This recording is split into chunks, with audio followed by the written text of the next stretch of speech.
Hey, good morning. I'm Patricia Murphy. It's Friday. This is Seattle Now. This week, Mayor Katie Wilson has a plan to fix Seattle's least reliable bus. Watch your tail. The city's ramping up its off-leash dog enforcement, and people got way too close to some sea lions hanging out in Ballard. Stranger editor Vivian McCall and Seattle Now producer Vaughan Jones are here to break down the week. But first, let's get you caught up.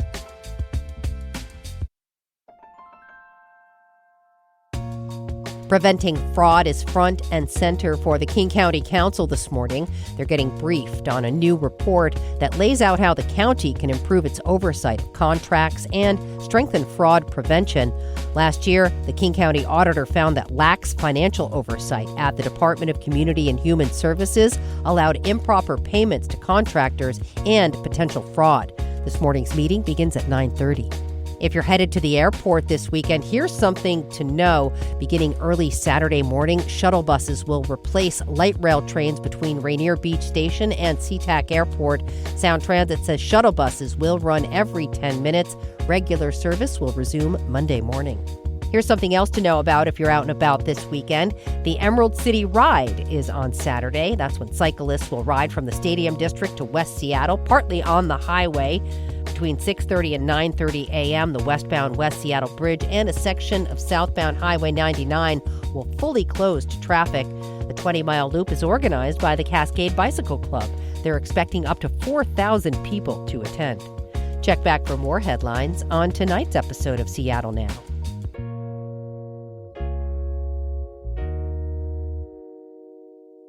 It is finally Friday. Another week in Seattle, or Nashville if you ask the folks at Starbucks, but we won't dwell. Vivian McCall is here. She's the news editor at The Stranger. Vivian, glad to have you. Howdy. Thank you for having me. Vaughan Jones is here too. They're producer on Seattle Now. Vaughan in the chair. How's it going? It feels weird to not be standing at the board right now. I feel slightly unmoored as the host. I'm just going to be honest. Okay, you two, before we dive in, Stranger writer Natalie Graham aired a grievance this week. Please stop putting soap in the fountain at Waterfront Park. The Joshua S. Green Senior Fountain was created by local George Tatsukawa, famous for this type of fountain. It was installed at Coleman Dock in 1966 until it was removed for construction in 2022, then reinstalled at the waterfront on Columbia Street. Natalie reports that since its return, it's been soaped 16 times using dish soap or Tide Pods. Why on earth would somebody do this more than once? I think people enjoy an unoriginal idea.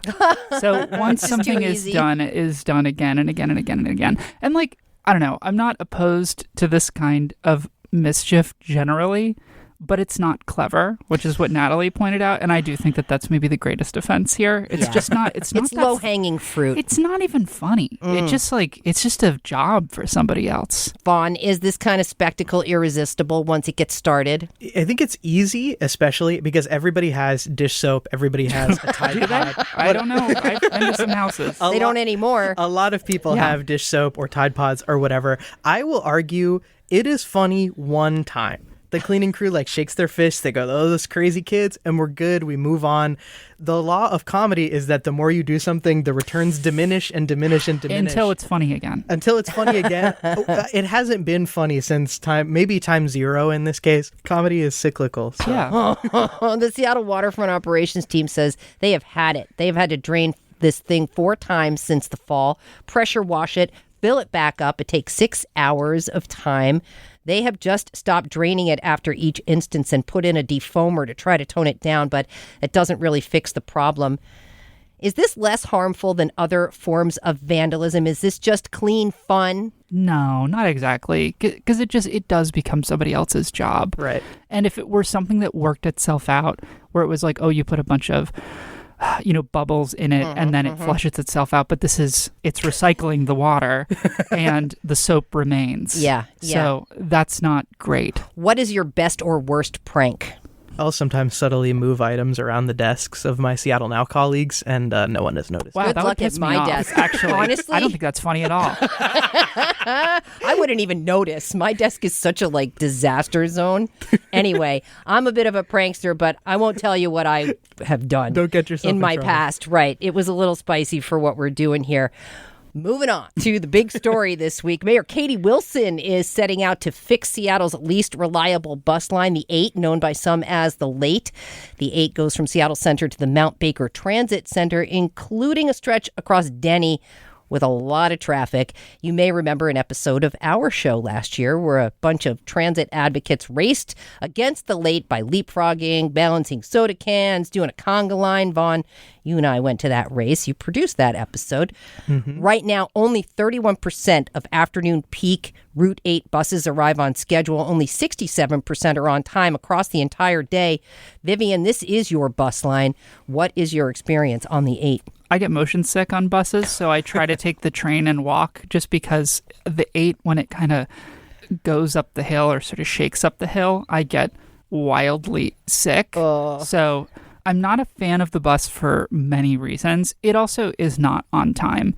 And when I have taken it, the many times that I've taken it, it's just something that you know to be unreliable. So you just plan around it, which is not reasonable, but also city life. It's part in of a lot life of in ways, the city. You but have to bake it in. It's particularly bad, though. Yeah. You know, it's not like other buses. Vaughan, how do you approach your public transit situation if you need to be somewhere on time, which I know you often do? I will say that I like to avoid peak hours when I can, especially in the morning when I'm commuting to work. It's the same time that a lot of like middle and high school students are commuting for on lateness. The bus. Are you intimidated by the children? I'm intimidated by the children, 100%. They can be rough on the They're bus, terrifying. man. Nobody wants to be there that early anyway. We're all sitting there at like 8:15, and I'm being silently judged, and I don't like it particularly. But yeah, I try to avoid peak hours. But also, like, I do the bake-in of like, I'm going to leave 20 minutes early, and I can just sit there afterward. Like, if I'm early, I have my phone, I bring a book, I do something to kill the time, because I'd rather wait at the place that I'm supposed to be than be like freaked out about whether I'm going to make it on time. I hate being late, and I get really anxious if I think I'm going to be late. So yes, I am a pre-planner. I will get there 15 minutes early and hover. Well, fixing the late was one of Mayor Wilson's campaign promises. Her solution is to convert a general traffic lane into a red bus lane along 13 more blocks of Denny Way. Seattle Times reports city staff started researching Route 8 improvements during the Harrell administration. Of course, Wilson's arrival added a bit of urgency and a faster timeline. She doesn't own a car. She does not own a car. This is a very transit-focused mayor we have here. She jumps. Wilson's announcement included a lyric from Taco Cat's FU number 8, a diss track towards the bus line, which is now 12 years old.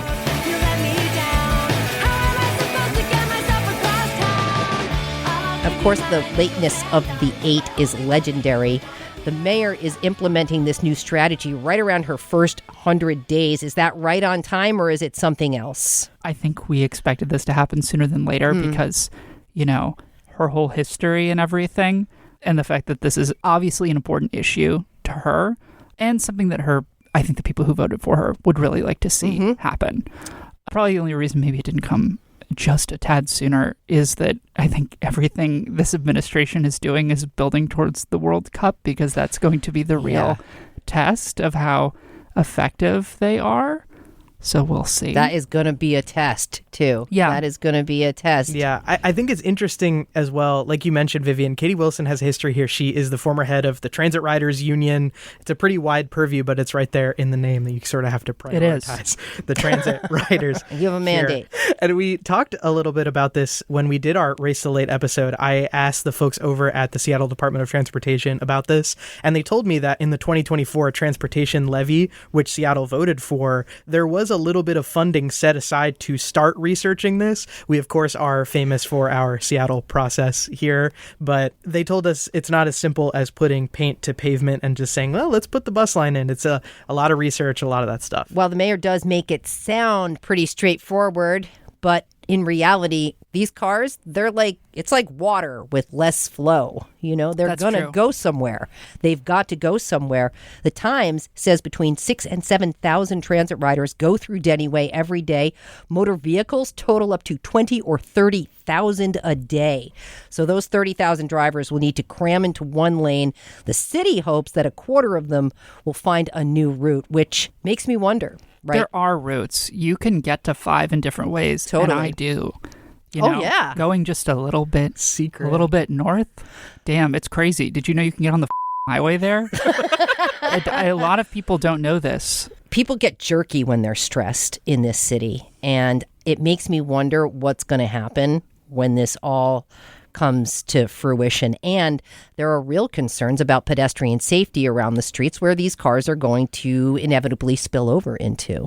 Yeah. The stress level thing is interesting because we talked to a UW traffic engineering professor when Revive I-5 was kicking off, where it's like right when things kick off, right when these implementations are put in is when things are at their most chaotic, because people, it's human behavior, need multiple attempts at doing something frustrating to say, you know what, I don't think this is working anymore, and I'm going to need to change the way that I do things. And so the first few weeks of this, I think, is going to be the most interesting litmus test for how people drive around this city.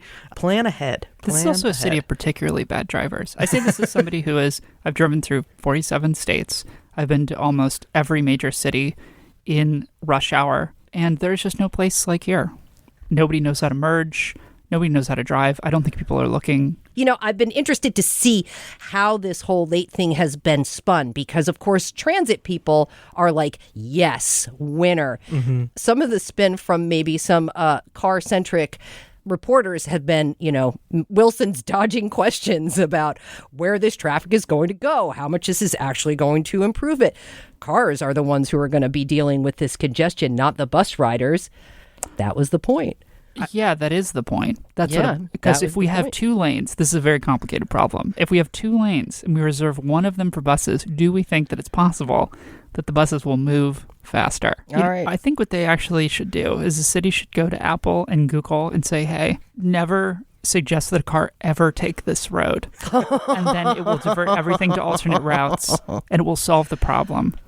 Well, they're going to have to realign the traffic lights. So somebody is thinking about improving the traffic flow beyond just painting a red stripe down the line. But either way, I'm pretty sure it's going to take a while for everybody, except transit riders who are like, woohoo, I'm moving fast on the 8, to get used to what this new situation looks like. Also, then you won't have to deal with being behind a bus as well, which is part of the problem. With cars and buses, it's good to have the separation. All right. Well, moving on to our next topic. Spring is here. The sun is out. You might want to take your dog for a walk in the park, but don't forget that leash or prepare for a potential scolding.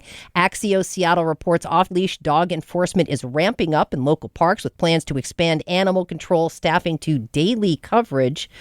When is the last time you saw an off-leash dog at your local park? Every day. Every day. You're on Capitol Hill. Yeah, in Volunteer Park, in Cal Anderson Park. This is kind of the unofficial dog park of the city. Off-leash dog park of the city is Cal Anderson. Yeah. Yeah. I see off-leash dogs. I live near BF Day, and I see them every day. I walk my dog past there every day. There is a giant sign that says otherwise.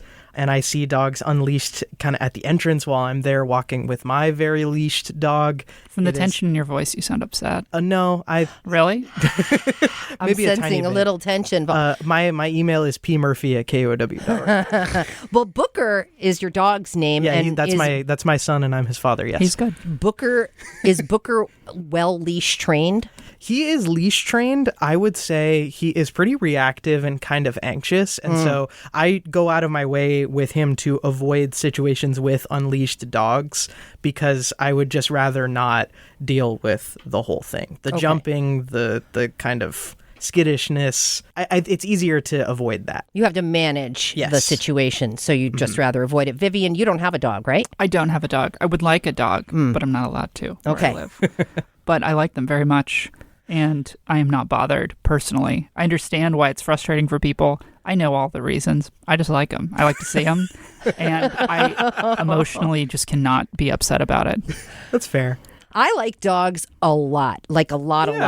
I also think, as a general rule, though, dog owners aren't too clear about their dog's behavior. I'm not sure they understand completely why their dogs act the way they do, and they generally think they're better behaved than they are. Yeah, this is a city with more dogs and cats, more pets than children, and I think sometimes that dogs act like a facsimile to children for people who may defend their behavior, justify their behavior a little bit more than maybe other people may. We have the same problem with our kids. Absolutely. Absolutely. There's definitely a line. Like there are a lot of dogs that are off leash and they're just playing with other dogs. They're playing, doing their thing. Catch. And I've seen many, many dogs. They don't do anything that is bad. They don't ambush people. They don't ambush other dogs that might be leashed and reactive. On the occasions that I really have seen super poorly behaved dogs, I've gotten in people's faces about that once because really? there was a woman who had her dog running around the baby ducks in Volunteer Park. Good. This dog was definitely trying to eat them. And it's Nobody not wants to see that. good. Yeah, it wasn't good. And this dog was so poorly behaved. And it was like jumping up on strangers, including me. Well, the stepped-up enforcement is showing up. A Seattle subreddit user last month said they saw enforcement going on at Alki Beach. What should dog owners who want to follow the law do when they see a dog off leash? I know that... Put him on a leash. Whip that leash out. It's yours now. I think if you are a law-following dog owner, you should take a picture of that person and post them on Reddit passive-aggressively. No. I'm kidding. You should... Are you? No. I know. Vaughan seems to feel rather strongly. As P. Murphy at KUOW.org, as Vivian was saying, you should go up to somebody and be at least a little bit polite about it. Like, if I'm going to walk up to you with my dog, I'm going to say, hey, this is an on-leash area. Just, you're making it a little harder for everybody else here by not following. Yeah, you have done this? I have done this, and it has not yielded the world's worst results. Okay. Was the dog leashed in the end? No. Oh. So that isn't really a You didn't get beat down. Dog didn't get leashed. Yeah. Not the worst. Mission accomplished. I have friends who have dogs with great recall, who are very, very well-trained dogs, who they let off leash in areas where they're not supposed to be off leash, and I always feel slightly weird about it. I bet you also have some friends who think their dogs have really good recall and think their dogs are really well trained who do it as well. I do, and I try to be really forgiving because I have a child, and I'm sure I've made excuses for that kid over the years, like we do for things that we love. But, you know, Seattle Animal Shelter currently only has one officer assigned to parks with plans for more. Seattle also has 26 park rangers patrolling its more than 460 parks. Seattle law says dogs should be leashed in most public spaces with the exception of the 14 off-leash areas designated by Seattle Parks. Is that enough? Do you think people still go to on-leash parks to let their dogs loose because there isn't enough space for off-leash situations? Yeah, possibly. A lot of dog parks are kind of small. They're not everywhere. Not everybody has a car, but they do have a dog. I get it, and it doesn't bother me. I like seeing dogs rumpusing around, having a fun time. I do. I also understand, though, at the off-leash parks, it can get a little even at the off-leash parks, things get a little out of hand. Dogs unleashed is always a bit of a crapshoot, I think. It is. I don't think that 14 is enough. I think the Seattle Times did this in 2025. They sort of had this discussion, and a lot of the issue from the dog owners who like to unleash their dogs, they say, not one of these is near my house. Like if I'm taking my dog for a walk, like I don't have somewhere that we can duck in the middle of the walk to go.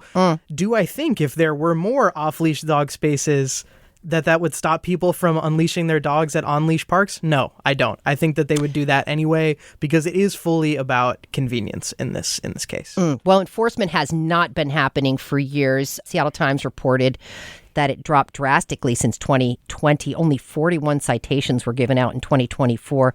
They also asked their readers what they thought of off-leash dogs at parks, and nearly 500 people said it made them very upset. And the second highest answer was no problem. So you either like it or you don't like it. And either way, people are going to do what they're going to do. And good luck. Yeah. As you described, Vaughan.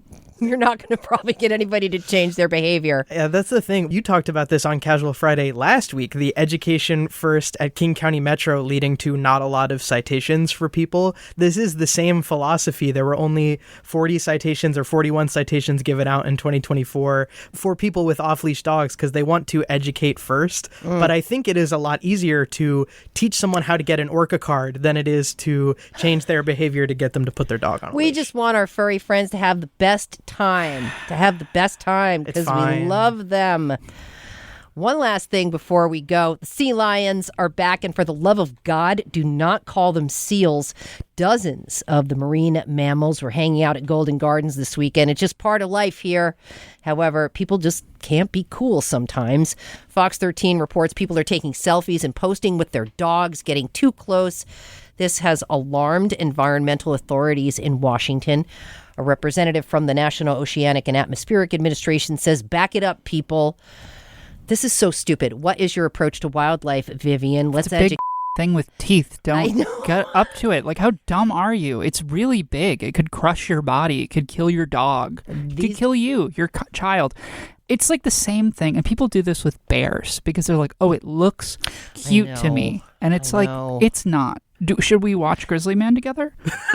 They're aggressive. It's very sad. These are so sea lions are actually really aggressive, and as a paddleboarder, yes, I have had encounters with them that have made me swing way out into the sound because they're terrifying.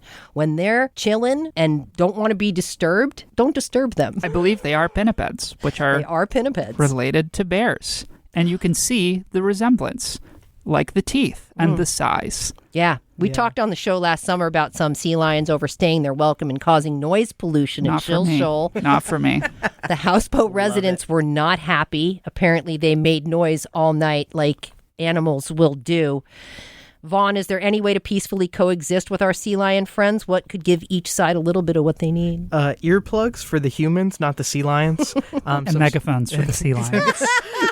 Some sort of hearing protection.